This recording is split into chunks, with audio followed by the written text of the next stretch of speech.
Alright, so you are going to be in project 2, background and playfield. So you are basically going to create for a small game the complete environment, the tiling environment. In video game, we don't have enough power, so we do use a system called seamless tile. Seamless tile is a system just like a checkerboard. If you put two checkerboards next to each other, you have no seam. And that's what we do. So make sure you read all the lectures as usual so you know how to do that.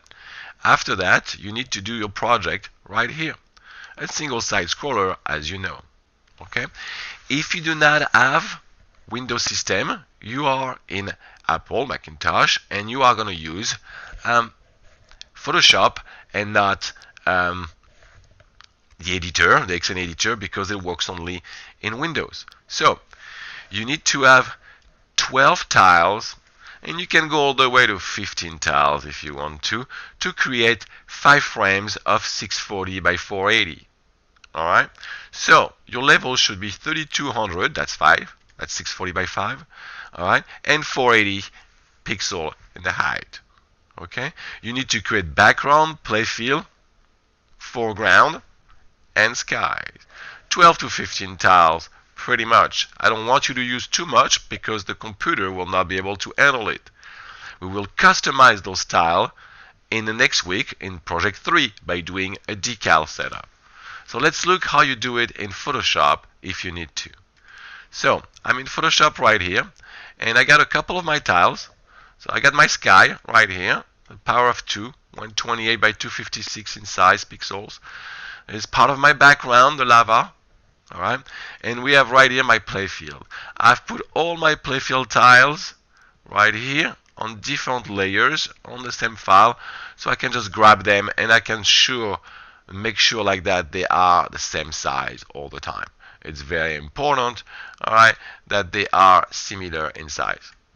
Okay, so they are seamless. And I'm talking right here for the size, obviously. Now, how you do it using Photoshop? Very simple. You go to File, you go to New, you make sure you're in pixels for the size, and you give it a name, level 1, for example. And I'm going to change my width right here for 3200 and put 480 right here. Okay, you stay in 72 dpi or ppi, that's fine, and click OK. You do get a pretty large file. Alright, right here. Now, what we're going to do is we are going to get set up to tile level. So first thing first, I'm going to go into the view, and I'm going to go to show, and I'm going to select grid. So like that, I can see the grid when I'm tiling my objects, which is a lot easier. And I'm going to make sure also in the view that it's snapped to grid, which it is now. Okay, which is perfect. So like that, our tile will snap to grid and will be easy to tile. So the first thing first is to create 3 grouping or a grouping per layers system. Right now, I'm going to put a sky, I'm going to put a lava background, foreground, and I'm going to put the playfield. But you might have more than that. So for me, I'm going to create 3 groupings. So right here, I'm going to create on 1 group, 2 group, 3 group. In the first group 1 right here, I'll call it sky. Right there. Second group right there, I'm going to call it background. Alright, and the third group right here, I'm going to call it playfield. Right there. Okay, very simple.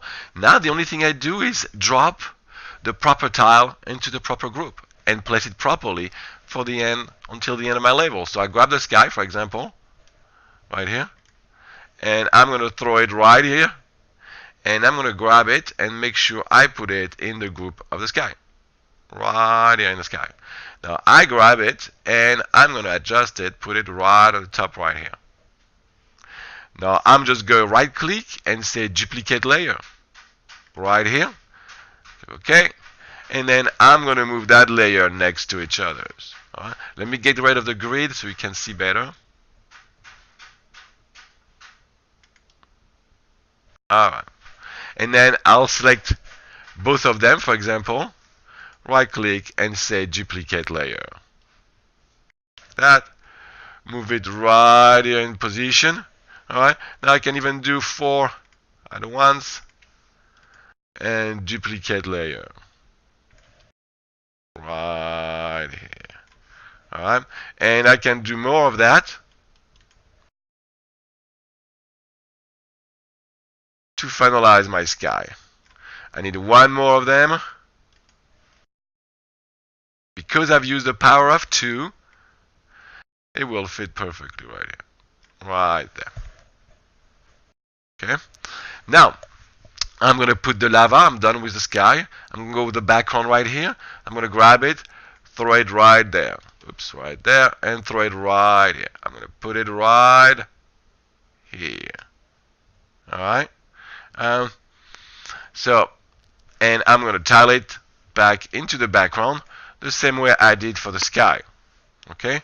Now, I'll do that also for the playfield. Right here. And I need a bigger tile, so I'll tile it again. Right, I can grab some more of that tile. Right here. Alright, and tile it on top.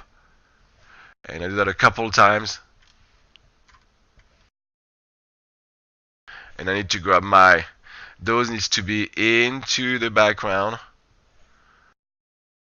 Which they are, but the product one needs to be, which the playfield one needs to be into the playfield. Alright, so now back to the background. I'll duplicate that. Move it in position seamlessly. Right here. Duplicate that again. Actually, I can take more at that time. Right here, I'm going to duplicate that. Right there, like that. Adjust it properly, make sure it's tiled and it's snapped. Alright, and then I can do that with more. There you go. Right here. And you keep going until the whole level is done like that. Alright, that's the tiling for that. Now back to that one. I grab different tiles that I've done. I've got many of them.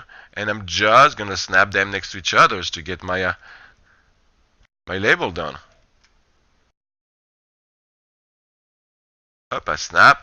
Alright, and now I'm in the background, so I got to be careful. I got to put them in the playfield.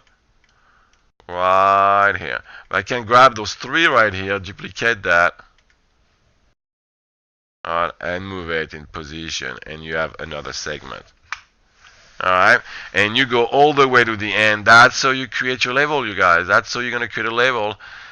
All the way, tiling it all the way to the end, and then you'll add details to it next week.